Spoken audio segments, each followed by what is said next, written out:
ಕೂದಲು ದಟ್ಟವಾಗಿ ಉದ್ದವಾಗಿ ಬೆಳೀಲಿಕ್ಕೆ ಈ ಎಣ್ಣೆ ತುಂಬ ಚೆನ್ನಾಗಿ ಕೆಲಸ ಮಾಡುತ್ತೆ ಫ್ರೆಂಡ್ಸ್. ಇದನ್ನು ತಯಾರಿ ಮಾಡೋದು ತುಂಬಾ ಈಸಿ. ಇದು ತಯಾರಿ ಮಾಡುವ ವಿಧಾನ ನೋಡಿದ್ರೆ ನಿಮಗೆ ಆಶ್ಚರ್ಯ ಆಗುತ್ತೆ. ಅಷ್ಟು ಪ್ಯೂರ್ ಆಗಿ, ಅಷ್ಟು ಆಯುರ್ವೇದಿಕ್ ಆಗಿ, ನ್ಯಾಚುರಲ್ ಆಗಿ ಈ ಆಯಿಲನ್ನು ನಾವು ಮನೆಯಲ್ಲೇ ತಯಾರಿ ಮಾಡ್ಕೊಳ್ಬೋದು. ಉದುರಿದ ಕೂದಲು ಮತ್ತೆ ಚಿಗುರಿ ಬೆಳೀಲಿಕ್ಕೆ, ತೆಳುವಾದ ಕೂದಲು ಮತ್ತೆ ದಟ್ಟವಾಗಿ ಬೆಳೀಲಿಕ್ಕೆ ಇದಕ್ಕಿಂತ ಉತ್ತಮ ಕೇಶ ತೈಲ ಇನ್ನೆಲ್ಲೂ ಸಿಗೋದಿಲ್ಲ. ಅಷ್ಟು ಚೆನ್ನಾಗಿ ಈ ಕೇಶ ತೈಲ ಕೆಲಸ ಮಾಡುತ್ತೆ ಫ್ರೆಂಡ್ಸ್. ಹೇರ್ ಫಾಲಿಕಲ್ಸ್ ಸ್ಟ್ರಾಂಗ್ ಆಗಲಿಕ್ಕೆ, ಅಂದರೆ ಕೂದಲು ಉದುರದ ಹಾಗೆ ಗಟ್ಟಿಯಾಗಿ, ಕೂದಲು ಕೆಲವರು ತುಂಬಾ ತೆಳು ಇರುತ್ತೆ ಮತ್ತು ಸ್ಪ್ಲಿಟ್ ಎಂಡ್ ಹೇರ್ ಆಗ್ತಾ ಇರುತ್ತೆ ಮತ್ತು ಕೂದಲು ಕಟ್ ಆಗ್ತಾ ಇರುತ್ತೆ. ಅಂತಹ ಸಮಸ್ಯೆ ಎಲ್ಲ ಕಡಿಮೆ ಮಾಡುತ್ತೆ ಈ ಆಯಿಲನ್ನು ನೀವು ತಲೆಗೆ ಅಪ್ಲೈ ಮಾಡಿದಾಗ. ಅದಲ್ಲದೆ ಚಿಕ್ಕ ವಯಸ್ಸಿನಲ್ಲೇ ಪುರುಷರಿಗೆ, ಮಹಿಳೆಯರಿಗೆ ಬೇಗ ಬಿಳಿ ಕೂದಲು ಆಗ್ತಾ ಇರುತ್ತೆ. ಅದರಲ್ಲೂ ಮಕ್ಕಳಿಗೆ ಕೂಡ ಈಗಂತೂ ಬಿಳಿ ಕೂದಲು ಜಾಸ್ತಿ ಆಗ್ತಾ ಇರುತ್ತೆ. ಅಂಥವರಿಗೆ ಈ ಕೇಶ ತೈಲ ಅಥವಾ ಈ ಆಯಿಲನ್ನು ನೀವು ತಲೆಗೆ ಅಪ್ಲೈ ಮಾಡಿ ಬಿಳಿ ಕೂದಲು ರಿವರ್ಸ್ ಆಗಿ ಕಪ್ಪು ಕೂದಲಾಗುತ್ತೆ. ಅಷ್ಟು ಚೆನ್ನಾಗಿ ಇದು ಕೆಲಸ ಮಾಡುತ್ತೆ ಫ್ರೆಂಡ್ಸ್. ಕೂದಲು ಬೆಳೆಯಲು ಬೇಕಾದಂಥ ಅತ್ಯಗತ್ಯವಾದಂಥ ಪೋಷಕಾಂಶಗಳು ಈ ಆಯಿಲಲ್ಲಿದೆ. ಹಾಗಾದರೆ ಬನ್ನಿ ಈ ಆಯಿಲನ್ನು ಹೇಗೆ ತಯಾರಿ ಮಾಡೋದು ಅಂತ ನೋಡೋಣ. ಅದಕ್ಕೂ ಮೊದಲು hello friends, welcome to Geetha Samsara Sante. ಯಾರು ನನ್ನ ಚಾನಲ್ನ ಇನ್ನೂ ಸಬ್ಸ್ಕ್ರೈಬ್ ಮಾಡ್ಕೊಂಡಿಲ್ಲ, ಪ್ಲೀಸ್ ಇವಾಗಲೇ ನನ್ನ ಚಾನಲ್ನ ಸಬ್ಸ್ಕ್ರೈಬ್ ಮಾಡ್ಕೊಳ್ಳಿ. ನಾನು ಯಾಕೆ ಸಬ್ಸ್ಕ್ರೈಬ್ ಮಾಡ್ಕೊಳ್ಳಿ ಅಂತ ಹೇಳ್ತಾ ಇದ್ದೀನಿ ಅಂದರೆ, ನನ್ನ ವಿಡಿಯೋಗಳ ನೋಟಿಫಿಕೇಷನ್ ತುಂಬ ಜನಕ್ಕೆ ಸಿಗ್ತಾ ಇಲ್ಲ. ಹಾಗಾಗಿ ವಿಡಿಯೋನ ಸಬ್ಸ್ಕ್ರೈಬ್ ಮಾಡ್ಕೊಳ್ಳೋದ್ರ ಜೊತೆಗೆ ಪಕ್ಕದಲ್ಲಿ ಒಂದು ಬೆಲ್ ಐಕನ್ ಇರುತ್ತೆ, ಅದನ್ನು ಪ್ರೆಸ್ ಮಾಡಿ. ಆವಾಗ ನನ್ನ ಎಲ್ಲ ವಿಡಿಯೋಗಳು ನಿಮಗೆ ಫ್ರೀಯಾಗಿ ಸಿಗುತ್ತೆ. ನೀವೇನು ದುಡ್ಡು ಪೇ ಮಾಡಬೇಕಾಗಿಲ್ಲ. ಓಕೆನಾ? ಹಾಗಾದರೆ ಬನ್ನಿ ವಿಡಿಯೋ ಸ್ಟಾರ್ಟ್ ಮಾಡೋಣ ಫ್ರೆಂಡ್ಸ್. ಇವಾಗ ನೀವು ನೋಡ್ತಿದ್ರಲ್ಲ, ಇವೆಲ್ಲ ಪದಾರ್ಥಗಳು ನ್ಯಾಚುರಲ್ ಆದಂಥ ಪದಾರ್ಥಗಳು. ಇವೆಲ್ಲ ನಿಮಗೆ ಆರಾಮಾಗಿ ಕೈಗೆ ಸಿಗತ್ತೆ ನೋಡಿ. ಇವಾಗ ನಾವು ಫಸ್ಟು ನಲ್ಲಿಕಾಯಿ ತೊಗೊಳ್ಳೋಣ ಫ್ರೆಂಡ್ಸ್. ನಲ್ಲಿಕಾಯಿ ನಿಮಗೆ ಮಾರ್ಕೆಟಲ್ಲಿ ಸಿಗುತ್ತೆ. ಒಂದು ವೇಳೆ ಸಿಕ್ಕಿಲ್ಲ ಅಂದರೆ ನೀವು ಒಣ ನಲ್ಲಿಕಾಯನ್ನು ಬೇಕಾದರೆ ಯೂಸ್ ಮಾಡ್ಕೊಳ್ಬೋದು. ಅಂದರೆ ನಿಮಗೆ ಆಯುರ್ವೇದಿಕ್ ಶಾಪಲ್ಲಿ ಒಣಗಿಸಿದಂಥ ನಲ್ಲಿಕಾಯಿ ಚೆಟ್ ಅಂತ ಸಿಗುತ್ತೆ, ಅದನ್ನು ಯೂಸ್ ಮಾಡ್ಕೊಳ್ಳಿ. ಒಂದು ವೇಳೆ ಫ್ರೆಶ್ ಸಿಕ್ತು ಅಂದರೆ ಈ ಥರ ಫ್ರೆಶ್ ನಲ್ಲಿಕಾಯಿ ತಗೊಳ್ಳಿ. ನಲ್ಲಿಕಾಯಿ ಅಂತೂ ಹೇರ್ ಗ್ರೋತಿಗೆ ತುಂಬಾ ಒಳ್ಳೆಯದು. ಯಾಕಂದರೆ ಇದರಲ್ಲಿ ವಿಟಮಿನ್ ಸಿ ಕಂಟೆಂಟ್ ಇದೆ, ಇದರಲ್ಲಿ ಆ್ಯಂಟಿ ಆಕ್ಸಿಡೆಂಟ್ ಪ್ರಾಪರ್ಟೀಸ್ ಇದೆ ಮತ್ತು ಅದರ್ ವಿಟಮಿನ್ಸ್, ನ್ಯೂಟ್ರಿಯೆಂಟ್ಸ್ಗಳಿದೆ. ಇದೆಲ್ಲವೂ ಹೇರನ್ನು ಸ್ಟ್ರೆಂಥನ್ ಮಾಡಲಿಕ್ಕೆ ತುಂಬಾ ಒಳ್ಳೆಯದು. ಅದ್ರ ಜೊತೆಗೆ ಕೂದಲನ್ನು ನರಿಶ್ ಮಾಡೋಕ್ಕೆ, ಸ್ಕ್ಯಾಲ್ಪಲ್ಲಿ ಒಂದು ಒಳ್ಳೆಯ ಪೋಷಕಾಂಶಗಳನ್ನು ಒದಗಿಸಿ ಹೇರ್ ಫಾಲನ್ನು ರೆಡ್ಯೂಸ್ ಮಾಡಿ ಹೇರ್ ಗ್ರೋತನ್ನು, ಅದು ಹೆಲ್ದಿ ಹೇರ್ ಗ್ರೋತ್ ಆಗಲಿಕ್ಕೆ ಇದು ತುಂಬ ಸಹಕಾರಿಯಾಗತ್ತೆ. ಇವಾಗ ನೋಡಿ, ನಾನು 4 ನಲ್ಲಿಕಾಯಿಗಳನ್ನು ನಾನು ಮಿಕ್ಸಿ ಜಾರಿಗೆ ಹಾಕ್ಕೊಳ್ತಾ ಇದ್ದೀನಿ ನೋಡಿ. ನೆಕ್ಸ್ಟ್ ನಾವು ಕರಿ ಲೀವ್ಸ್ ಅಥವಾ ಕರಿಬೇವಿನ ಸೊಪ್ಪನ್ನು ತೊಗೊಳ್ಳೋಣ. ಕರಿಬೇವಿನ ಸೊಪ್ಪಂತೂ ಮನೇಲಿ ಇದ್ದೇ ಇರುತ್ತಲ್ವ. ಇದಂತೂ ನಮ್ಮ ಕೂದಲ ಬೆಳವಣಿಗೆ ತುಂಬಾ ಒಳ್ಳೆಯದು. ಅದರಲ್ಲೂ ನಮ್ಮ ಹೇರ್ ಫಾಲಿಕಲ್ಸನ್ನು ಸ್ಟ್ರೆಂಥನ್ ಮಾಡಲಿಕ್ಕೆ ಮತ್ತು ಬಿಳಿ ಕೂದಲು ಬೇಗ ಆಗುತ್ತಲ್ಲ ತುಂಬ ಜನಕ್ಕೆ, ಅದನ್ನು ಕಡಿಮೆ ಮಾಡುವಂಥ ಶಕ್ತಿ ಕರಿಬೇವಿನ ಸೊಪ್ಪಿನಲ್ಲಿದೆ. ಹಾಗಾಗಿ ಕರಿಬೇವಿನ ಸೊಪ್ಪಂತೂ ಹೇರ್ ಗ್ರೋತ್ ಆಗಲಿಕ್ಕೆ ತುಂಬ ಒಳ್ಳೆಯದು. ಈ ಕರಿಬೇವಿನ ಸೊಪ್ಪಿನಲ್ಲಿ ಆಂಟಿ ಫಂಗಲ್ ಮತ್ತು ಆಂಟಿ ಬ್ಯಾಕ್ಟೀರಿಯಲ್ ಪ್ರಾಪರ್ಟೀಸ್ ಇರುವುದರಿಂದ ಸ್ಕ್ಯಾಲ್ಫಲ್ಲಿ ಡ್ಯಾಂಡ್ರಫ್ ಆಗ್ತಾ ಇದ್ರೆ, ಯಾವುದೇ ರೀತಿಯ ಇನ್ಫೆಕ್ಷನ್ ಆಗಿದ್ರೂ ಕೂಡ ಅದನ್ನೆಲ್ಲ ಕಡಿಮೆ ಮಾಡುತ್ತೆ. ಕೆಲವೊಮ್ಮೆ ತಲೆಯಲ್ಲಿ ಹೊಟ್ಟು ಅಥವಾ ಇನ್ಫೆಕ್ಷನ್ ಇದ್ರೂ ಕೂಡ ಹೇರ್ ಫಾಲ್ ಆಗ್ತಾ ಇರುತ್ತೆ, ನಮ್ಗೆ ಗೊತ್ತೇ ಆಗೋದಿಲ್ಲ ಯಾಕಾಗತ್ತೆ ಅಂತೇಳಿ. ಇವೆಲ್ಲ ನಾವು ಕ್ಲಿಯರ್ ಮಾಡಿಕೊಂಡ್ರೆ, ವಾಸಿ ಮಾಡಿಕೊಂಡ್ರೆ ಹೇರ್ ಫಾಲ್ ಸಂಪೂರ್ಣವಾಗಿ ಕಡಿಮೆ ಆಗುತ್ತೆ. ತುಂಬ ಚೆನ್ನಾಗಿ ಹೇರ್ ಗ್ರೋತ್ ಆಗಲಿಕ್ಕೆ ಹೆಲ್ಪ್ ಆಗುತ್ತೆ. ನಾನಿವಾಗ 20 ರಿಂದ 25 ಕರಿಬೇವಿನ ಎಲೆಗಳನ್ನು ತೊಗೊಂಡಿದ್ದೀನಿ ನೋಡಿ ಫ್ರೆಂಡ್ಸ್. ಇವಾಗ ನಾವು 3 ಸ್ಪೂನ್ ಆಗುವಷ್ಟು ಮೆಂತೆ ತೊಗೊಂಡಿದ್ದೀವಿ ನೋಡಿ. ಅಂದರೆ ಒಂದು 20 ಗ್ರಾಮ್ ಆಗುವಷ್ಟು ಮೆಂತೆ ತೊಗೊಳ್ಬೇಕು. ಮೆಂತೆ ಕೂದಲಿನ ಎಲ್ಲ ಸಮಸ್ಯೆನೂ ಕಡಿಮೆ ಮಾಡುತ್ತೆ. ಹಾಗಾಗಿ ಒಂದು ಅಪೂರ್ವವಾದಂಥ ಪದಾರ್ಥ ಅಂತಲೇ ಹೇಳ್ಬೋದು. ನೆಕ್ಸ್ಟ್ ನಾವು ಇದಕ್ಕೆ ಕಹಿಬೇವಿನ ಪುಡಿನ ತೊಗೊಳ್ಳೋಣ. ಇದು ನಿಮಗೆ ಮಾರ್ಕೆಟಲ್ಲಿ ಸಿಗುತ್ತೆ. ಒಂದು ವೇಳೆ ನಿಮ್ಮ ಮನೇಲಿ ಫ್ರೆಶ್ ಆದಂಥ ಕಹಿಬೇವಿನ ಮರ ಇದ್ದರೆ ಅದರ ಎಲೆಗಳನ್ನು ಬೇಕಾದರೆ ನೀವು ಯೂಸ್ ಮಾಡ್ಕೊಳ್ಬೋದು. ಕರಿಬೇವು ನಮ್ಮ ಕೂದಲ ಬೆಳವಣಿಗೆಗೆ ತುಂಬಾ ಒಳ್ಳೆಯದು. ನಮ್ಮ ಕೂದಲ ಬುಡದಲ್ಲಿ ಯಾವುದೇ ರೀತಿಯ ಇನ್ಫೆಕ್ಷನ್ ಆಗಿದ್ರೆ ಏನಾದರೂ ಸಮಸ್ಯೆ ಆಗಿದ್ರೂ ಕೂಡ ಅದನ್ನೆಲ್ಲ ಕಡಿಮೆ ಮಾಡುತ್ತೆ.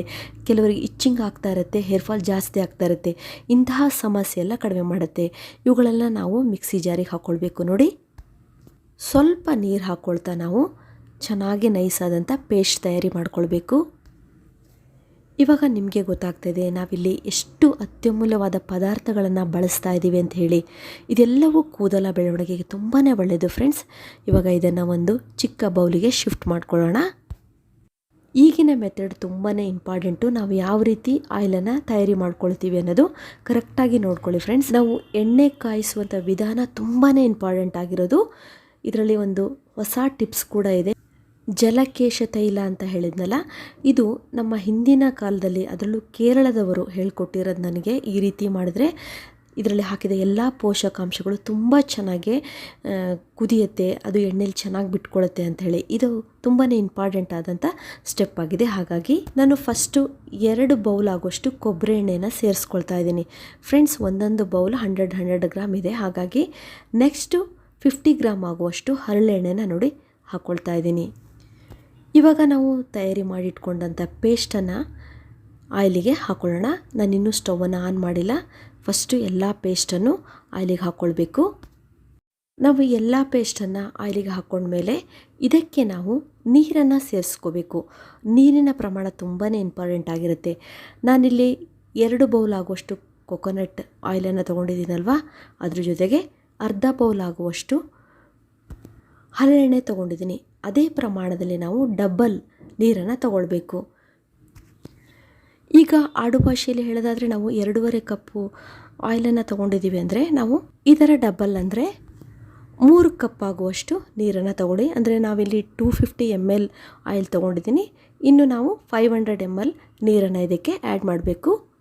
ಇವಾಗ ಚೆನ್ನಾಗಿ ಇದನ್ನು ಮಿಕ್ಸ್ ಮಾಡ್ಕೊಳ್ಳೋಣ. ಈ ಟೈಮಲ್ಲಿ ನಾವು ಸ್ಟವನ್ನು ಆನ್ ಮಾಡೋಣ. ಇವಾಗ ನೀಟಾಗಿ ನಾವು ಸ್ಟರ್ ಮಾಡಬೇಕು. ಸ್ಟವನ್ನು ಮೀಡಿಯಮ್ ಫ್ಲೇಮಲ್ಲಿ ಇಟ್ಕೊಳ್ಳಿ. ಈ ಆಯಿಲ್ ತಯಾರಿ ಮಾಡಲಿಕ್ಕೆ ನಿಮಗೆ ಮಿನಿಮಮ್ ಒಂದು 45 ಮಿನಿಟ್ಸ್ ಆದರೂ ಬೇಕಾಗತ್ತೆ.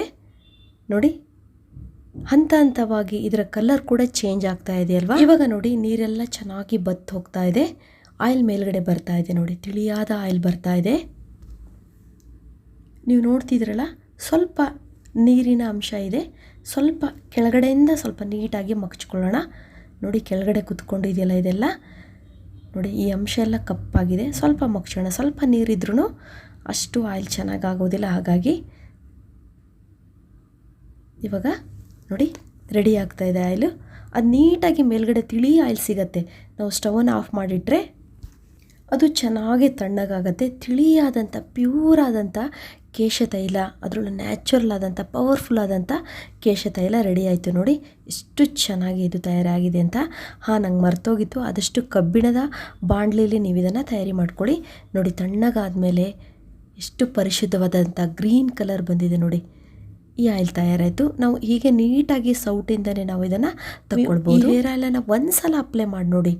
ಕೂದಲು ಎಷ್ಟೇ ಉದುರ್ತಾ ಇದ್ದರೂ ಕೂಡ ನಿಲ್ಲಿಸ್ಬಿಟ್ಟು ಮತ್ತೆ ಬುಡದಿಂದಲೇ ಕೂದಲು ಚಿಗುರುವಂತೆ ಮಾಡುತ್ತೆ. ಅಷ್ಟು ಚೆನ್ನಾಗಿ ಕೆಲಸ ಮಾಡುತ್ತೆ ಫ್ರೆಂಡ್ಸ್ ಇದು. ಇವಾಗ ಇದನ್ನು ನಾವು ಒಂದು ಬೌಲಿಗೆ ಹಾಕ್ಕೊಳ್ಳೋಣ. ಇವಾಗ ನಿಮಗೆ ಗೊತ್ತಾಗ್ತಾ ಇದೆ ಎಷ್ಟು ಪ್ಯೂರ್ ಆಗಿ ನ್ಯಾಚುರಲ್ ಆಗಿ ನಾವು ಇದನ್ನು ತಯಾರಿ ಮಾಡಿದ್ದೀವಿ. ಇದರ ವಿಧಾನ ಕೂಡ ಎಷ್ಟು ಸ್ಪೆಷಲ್ ಆಗಿದೆ ಅಂತ ಹೇಳಿ. ನೋಡಿ ಫಸ್ಟ್ ಟೈಮಲ್ಲಿ ನಾವು ಹಾಗೆ ತಿಳಿ ತಗೊಂಡ್ವಿ. ಆಮೇಲೆ ಫಿಲ್ಟ್ರನ್ನ ಯೂಸ್ ಮಾಡ್ತಾ ಇದ್ದೀವಿ. ನೋಡಿ ಈ ರೀತಿ ಸ್ವಲ್ಪ ಫಿಲ್ಟ್ರನ್ನ ಯೂಸ್ ಮಾಡಬೇಕಾಗತ್ತೆ. ನೆಕ್ಸ್ಟ್ ಸ್ವಲ್ಪ ಕೆಳಗಡೆ ಉಳಿದಿರುತ್ತೆ, ಅದನ್ನು ಕಾಟನ್ ಬಟ್ಟೆಯಿಂದ ಬೇಕಾದರೆ ನೀವು ಹಿಂಡ್ಕೊಂಡು ತಗೊಳ್ಬೋದು. ಇವಾಗ ಇದನ್ನು ನಾನು ಒಂದು ಬಾಟಲಿಗೆ ಹಾಕಿಟ್ಕೊಂಡಿದ್ದೀನಿ. ನೋಡಿ ಎಷ್ಟು ಈಸಿಯಾಗಿ ನಾವು ಈ ಆಯಿಲನ್ನು ಉಪಯೋಗ ಮಾಡ್ಬೋದು ಅಂತ ಹೇಳಿ. ಇದನ್ನು ನೀವು ಮಕ್ಕಳಿಗೆ ಅಪ್ಲೈ ಮಾಡಿ, ಅವ್ರ ಕೂದಲು ತುಂಬ ಚೆನ್ನಾಗಿ ಬೆಳೆಯುತ್ತೆ. ಅದರಲ್ಲೂ ಪುರುಷರಿಗೆ ಬೇಗ ಬಕ್ಕು ತಲೆ ಆಗುತ್ತಲ್ಲ, ಅವರಂತೂ ಇವತ್ತಿನಿಂದನೇ ಯೂಸ್ ಮಾಡಲಿಕ್ಕೆ ಸ್ಟಾರ್ಟ್ ಮಾಡಿ. ನಿಮ್ಗೆ ತುಂಬ ಒಳ್ಳೆ ರಿಸಲ್ಟ್ ಸಿಗುತ್ತೆ ಫ್ರೆಂಡ್ಸ್. ಕೆಲವೊಮ್ಮೆ ಹೆರಿಡಿಟಿ ಕಾರಣದಿಂದ ಬೇಗ ಬಕ್ಕು ತಲೆ ಆಗೋದು ಮತ್ತು ತೆಳು ಕೂದಲಾಗತ್ತಲ್ಲ, ಅಂಥವ್ರು ಅಪ್ಲೈ ಮಾಡಿದರೆ ಅವ್ರ ಕೂದಲು ವಯಸ್ಸಾದರೂ ಕೂಡ ದಟ್ಟವಾಗಿ ಹಾಗೆ ಉಳಿಯುತ್ತೆ. ಅಷ್ಟು ಚೆನ್ನಾಗಿ ಇದು ಕೆಲಸ ಮಾಡುತ್ತೆ ಫ್ರೆಂಡ್ಸ್. ಹೇರ್ ಆಯಿಲ್ ಅಪ್ಲೈ ಮಾಡೋದು ಹೇಗೆ ಅಂತ ನಿಮ್ಗೆ ಗೊತ್ತೇ ಇರುತ್ತಲ್ವಾ. ವಾರಕ್ಕೆ 2 ಸಲ ಅಪ್ಲೈ ಮಾಡಿ ಚೆನ್ನಾಗಿ ಹೇರ್ ವಾಶ್ ಮಾಡ್ಕೊಳ್ಳಿ. ತುಂಬ ಒಳ್ಳೆ ರಿಸಲ್ಟ್ ಸಿಗುತ್ತೆ. ಈ ವಿಡಿಯೋ ತುಂಬಾ ಸ್ಪೆಷಲ್ ಆಗಿದೆ, ತುಂಬ ಜನಕ್ಕೆ ಹೆಲ್ಪ್ ಆಗುತ್ತೆ. ಹಾಗಾಗಿ ಅವಶ್ಯಕತೆ ಇರೋರಿಗೆ ಈ ವಿಡಿಯೋ ಶೇರ್ ಮಾಡಿ. ಮತ್ತೆ ಭೇಟಿ ಹೋಗೋಣ ಹೊಸದೊಂದು ವಿಡಿಯೋದೊಂದಿಗೆ. Till then be happy, take care, bye.